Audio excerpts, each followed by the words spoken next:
రోజు ఏదైతే ఉందో కాంగ్రెస్ ఎన్ఎస్యూ నాయకులు ఇవాళ భారతీయ జనతా పార్టీ ఆఫీస్ మీద దాడి చేయడం ఇది సరైంది కాదు. ఈ ప్రజాస్వామ్యంలో నిరసన వ్యక్తం తెలుపుకునే హక్కు డాక్టర్ బాబాసాహెబ్ అంబేద్కర్ రాసిచ్చిండు.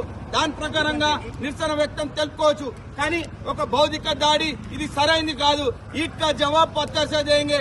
మేము భారతీయ జనతా పార్టీ గత 60 ఏళ్ల నుంచి కూడా తెలంగాణ రాష్ట్రంలో ఇలా మేము అధికారం లేకున్నా కూడా ఒక్కొక్క కార్యకర్త నిశ్చితగా ఒక విజ్ఞానిగా ఒక వ్యక్తిగా మేము సహించి మేము ఒప్పుకుంటున్నాం.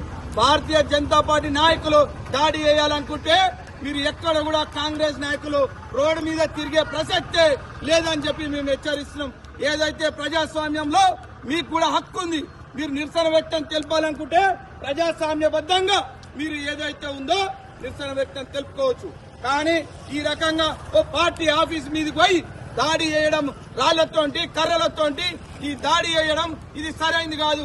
తెలంగాణ రాష్ట్రంలో ఈడ సర్కార్ ఉందా లేదా, మరి ఇక్కడ పోలీస్ వ్యవస్థ ఉందా లేదా, లేకపోతే ఇదే కాంగ్రెస్ కు గులాంగిరి చేసుకుంటూ ఈ డీజీపీ వ్యవహరిస్తున్నందుకు నిరసనగా మరి తెలంగాణ రాష్ట్ర వ్యాప్తంగా కూడా భారతీయ జనతా పార్టీ ఆధ్వర్యంలో నిరసన వ్యక్తం తెలపడం జరుగుతుంది.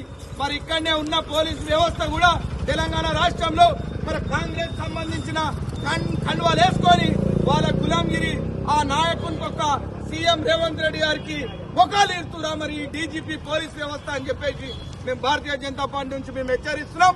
ఖచ్చితంగా రానున్న రోజుల్లో ఈ కాంగ్రెస్ నాయకులకు ఖచ్చితంగా బుద్ధి చెప్పడం ఖాయమని చెప్పేసి మేము హెచ్చరిస్తున్నాం. ఈ యాదాద్రి భువనగిరి జిల్లా నుంచి అని చెప్పేసి మేము తెలియజేస్తున్నాం.